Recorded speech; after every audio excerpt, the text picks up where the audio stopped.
ကလေးတို့ရေဒီညလေးပြန်တွေ့ရတာဝမ်းသာပါတယ်နော်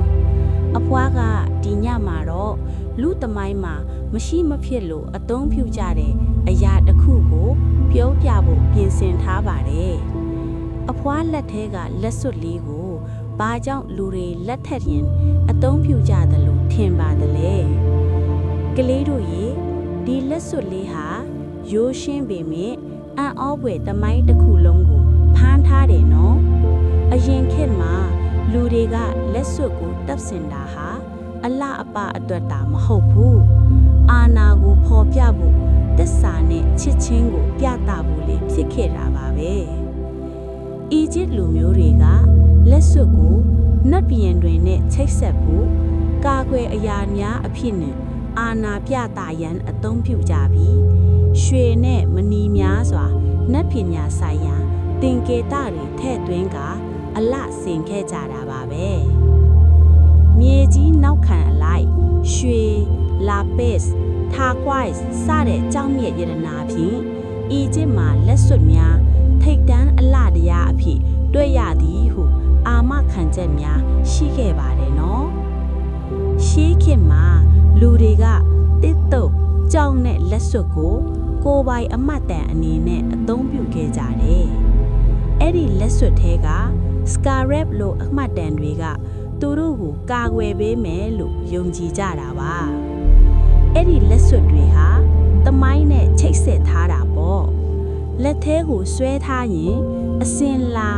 အာနာနဲ့စီးမြင်းကိုတတိပေးနိုင်တယ်လို့ဆိုကြပါတယ်ရိုမန်လူနည်းမျိုးမှာလည်းလက်စွပ်ကစာရွက်စာတမ်းတွေကိုတတ်မှတ်ဖို့အသုံးပြုခဲ့ကြတာပါတတ်မှတ်ထားတဲ့ wax အပေါ်မှာလက်စွပ်တံကိုနှိပ်ပြီးစာတမ်းကိုအတိပြုတာပေါ့အဲ့ဒီလက်စွပ်ကိုရှာတွေ့ရင်အာနာလုံခြုံရေးနဲ့အချိန်တိုင်းတတ်မှတ်ထားတယ်လို့ဖြစ်လို့စိတ်ချရစေခဲ့တာပေါ့ပြီးတော့ခေတ်နောက်ပိုင်းကာလမှာတော့လက်စွပ်တွေက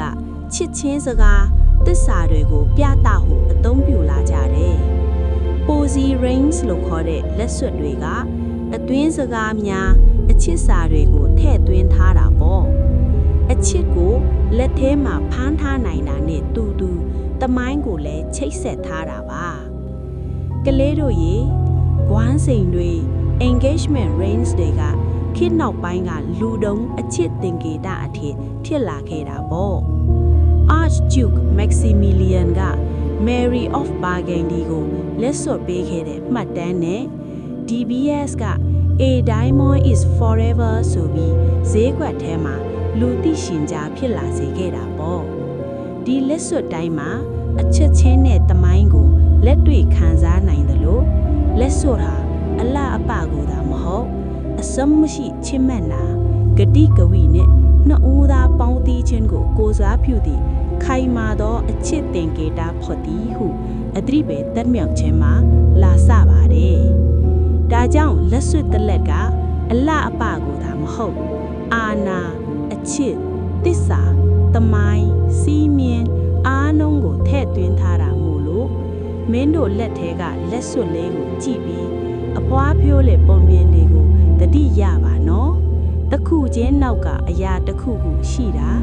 တမိုင်းတစ်ခုချင်းနောက်ကအစွမ်းထုတ်တစ်ခုရှိတာကိုတတိရပါဒီလက်စွပ်နဲ့မင်းတို့ကရှေးခေတ်ကလူတွေကိုချိတ်ဆက်ထားတာဆိုတာမမေ့ပါနဲ့ပျော်ရွှင်ခြင်းနဲ့တစ္ဆာချစ်ချင်းနဲ့အာနာ